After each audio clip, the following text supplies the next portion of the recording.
So, good morning, students. Our next topic is source transformation. మన network అనాలిసిస్లో ఈ source transformation అనేది చాలా important topic అనమాట. చాలా యూస్ఫుల్ టాపిక్. ఇప్పుడు మన సబ్జెక్ట్లో చాలా నెట్వర్క్స్ ఉంటాయి. పెద్ద పెద్ద నెట్వర్క్స్ ఉంటాయి. అవి సాల్వ్ చేయడానికి, అనలైజ్ చేయడానికి ఇది సోర్స్ ట్రాన్స్ఫర్మేషన్ అనేది ఆ పెద్ద సర్క్యూట్స్ని చిన్న సర్క్యూట్స్ కింద రెడ్యూస్ చేసి మనం అనలైజ్ చేయగలుగుతాం. సో మన హెడ్డింగ్లోనే సోర్స్ ట్రాన్స్ఫర్మేషన్ అనే హెడ్డింగ్లోనే మనకు తెలుస్తుంది it is related to sources అని. సోర్సెస్ని మనం ట్రాన్స్ఫార్మ్ చేస్తాం. In the source transformation technique we can convert any voltage source into current source or any current source into voltage source. ఈ source transformation మనం చేయాలంటే కొన్ని రూల్స్ ఉన్నాయి. ఆ రూల్స్ ఏంటో చూద్దాం. ఫస్ట్ రూల్ చూడండి. If two voltage sources are in series with unequal sign, then add the sources అని ఇచ్చారు. ఇక్కడ అన్ఈక్వల్ సైన్ అంటే ఏంటంటే ఇప్పుడు రెండు వోల్టేజ్ సోర్సెస్ ఉన్నాయి. ఇది పాజిటివ్, ఇది నెగిటివ్. ఇది పాజిటివ్, ఇది నెగిటివ్. ఇప్పుడు ఇది నెగిటివ్, ఇది పాజిటివ్ అండ్ కదా.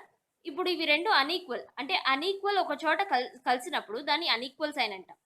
అదే ఈక్వల్ సైన్ అన్నప్పుడు ఎలా వస్తుంది అంటే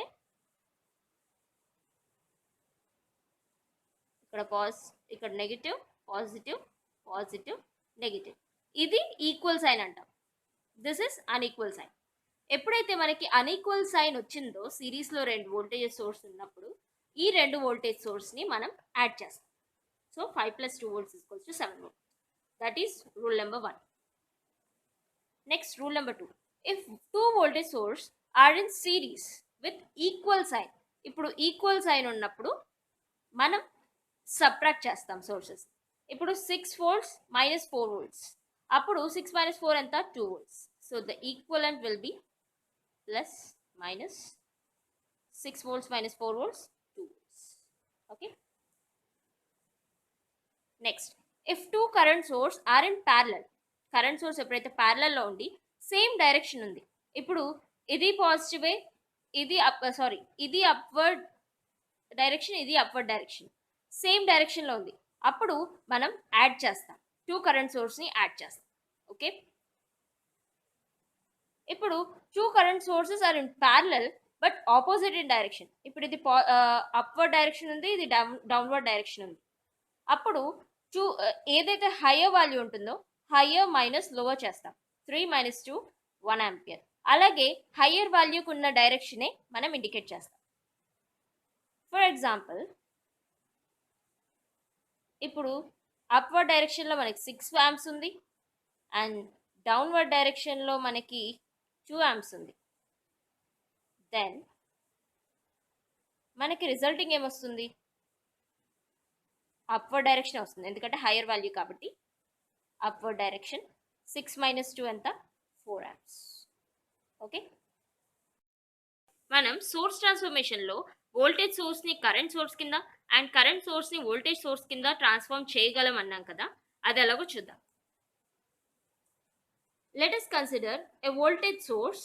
దానికి సిరీస్లో ఒక రెసిస్టర్ ఉంది అండ్ దీని యొక్క రెసిస్టర్ యొక్క టెర్మినల్ అండ్ వోల్టేజ్ సోర్స్ యొక్క టెర్మినల్కి ఇంకో పెద్ద నెట్వర్క్ మనం కనెక్ట్ చేసాం. ఈ సర్క్యూట్ ఇప్పుడు సోర్స్ ట్రాన్స్ఫర్మేషన్ చేసినప్పుడు వోల్టేజ్ సోర్స్ కరెంట్ సోర్స్ కింద ట్రాన్స్ఫార్మ్ అవుతుంది అండ్ ఈ రెసిస్టర్ ఏదైతే సేమ్ రెసిస్టర్ ఉంటుందో ఆ రెసిస్టర్ కరెంట్ సోర్స్కి ప్యారలల్లో ఉంటుంది అండ్ ద సేమ్ టెర్మినల్స్ అనేది నెట్వర్క్ కనెక్ట్ అయి ఉంటాయి. ఇన్ ది సిమిలర్ వే, ఇప్పుడు ఈ కరెంట్ సోర్స్ ఏదైతే ఉందో వోల్టేజ్ సోర్స్ కింద కన్వర్ట్ చేసినప్పుడు ఈ సేమ్ రెసిస్టర్ కరెంట్ సోర్స్కి ప్యారలల్గా ఉందో అది వోల్టేజ్ సోర్స్కి సిరీస్గా అవుతుంది. ఓకే. ఇక్కడ ట్రాన్స్ఫర్మేషన్లో నెట్వర్క్ యొక్క క్యారెక్టరిస్టిక్ అనేది డ్యామేజ్ అవ్వదు, అంటే చేంజ్ అవ్వదు.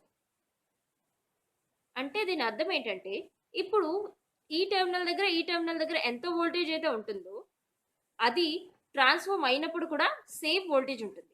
అలాగే ఈ నోడ్ దగ్గర మనకి కరెంట్ ఏదైతే ఎంటర్ అవుతుందో అది కూడా ట్రాన్స్ఫర్మేషన్ జరిగిన తర్వాత సేమ్ కరెంట్ అనేది ఫ్లో అవుతుంది. సో ఇప్పుడు మనం ఈ టెర్మినల్ దగ్గర ఉన్న వోల్టేజ్ Vx అనుకుందాం. అలాగే ఈ నోడ్ దగ్గర నుంచి ఫ్లో అయ్యే కరెంట్ Ix అనుకుందాం. సో దీన్ని బట్టి ఇప్పుడు మనం ఇలా రాయొచ్చు కదా, విఎక్స్ ఇజ్ ఈక్వల్స్ టు ఈ సోర్స్ వోల్టేజ్ మైనస్ ఇక్కడ డ్రాప్ ఎంతైతే ఉంటుందో V1 అనుకుందాం. సో విఎక్స్ మైనస్ V1 అని రాయొచ్చా? So VX is equals to VS minus IX into, ఇక్కడ ఐఎక్స్ కదా, ఐఎక్స్ ఇంటూ ఆర్ అని రాయొచ్చు. సో ఇప్పుడు ఈ నెట్వర్క్ చూద్దాం. ఇప్పుడు ఐ మామూలుగా V X is equals to I into R కదా. ఇప్పుడు ఐ వాల్యూని మనం ఇలా రాసుకోవచ్చు కదా, ఐఎస్ మైనస్ ఐఎక్స్ రాసుకోవచ్చు కదా, ఐఎస్ మైనస్ ఐఎక్స్. సో ఇప్పుడు విఎక్స్ ఏమవుతుంది, ఐ ప్లేస్లో IS minus IX into R. So IS into R, IX into R divide చేసుకున్నాం. ఇప్పుడు ఈ ఈక్వేషన్ విఎక్సే కాబట్టి ఈ రెండు ఈక్వేషన్స్ని ఈక్వల్ చేస్తున్నాం. అప్పుడు ఏమవుతుంది, ఈ ఐఎక్స్ఆర్ క్యాన్సిల్ అయిపోతుంది. So VS is equals to IS into R R IS is equals to VS by R. Okay, so ఈ ఫార్ములాస్ యూజ్ చేసే మనం ట్రాన్స్ఫర్మేషన్ అనేది చేస్తాం. సో ఇప్పుడు ఈ చిన్న నెట్వర్క్ చూద్దాం. ఇక్కడ మనకి వోల్టేజ్ సోర్స్ ఇచ్చారు అండ్ రెసిస్టర్ ఇచ్చారు. ఇప్పుడు దీన్ని కరెంట్ సోర్స్ కింద ఎలా మార్చగలం? ఈ వోల్టేజ్ సోర్స్ని కరెంట్ సోర్స్ కింద ఎలా మార్చుతామంటే ఐఎస్ ఈ ఫార్ములా యూస్ చేస్తాం. IS is equals to V by R R VS by R. అప్పుడు 30/10, సో 3 amps. ఇప్పుడు ఈ ఐ వాల్యూని మనం కరెంట్ సోర్స్కి వేసుకుంటాం. అండ్ ఈ రెసిస్టర్ అనేది సేమ్ 10 ohms రెసిస్టరే కానీ ప్యారలల్లో ఉంటుంది. సో ఈక్వలెంట్ నెట్వర్క్ ఇది. సో అలాగే ఈ చిన్న నెట్వర్క్ చూద్దాం.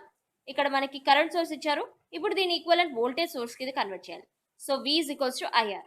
ఐ అంత మనకి 1 ampere అండ్ రెసిస్టర్ ఎంత ఇచ్చారు, resistance 10 ohms resistance. So V is equals to 10 volts.